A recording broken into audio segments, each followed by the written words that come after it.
Magandang araw po sa inyong lahat, lalo na sa ating mga pinuno, kawal at kawani na hukbong katihan ng Pilipinas.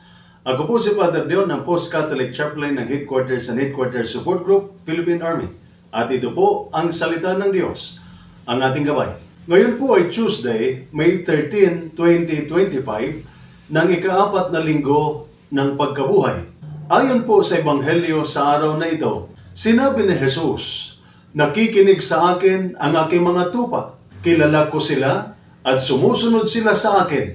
Bilang sundalo, may mga panahong tila tahimik ang mundo.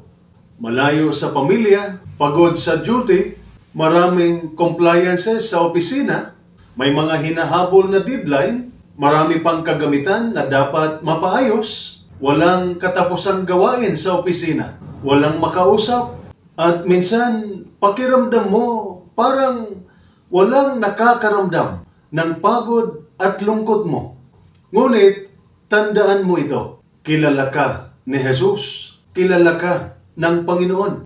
Hindi lang niya alam ang pangalan mo, alam niya ang bigat ng bitbit mo, ang iniiyakan mong lihim, at ang mga tanong sa puso mo. Sa likod ng uniforme mo ay isang anak ng Diyos na mahal niya at hindi niya pababayaan. Hindi ka isang numero sa listahan ng tropa.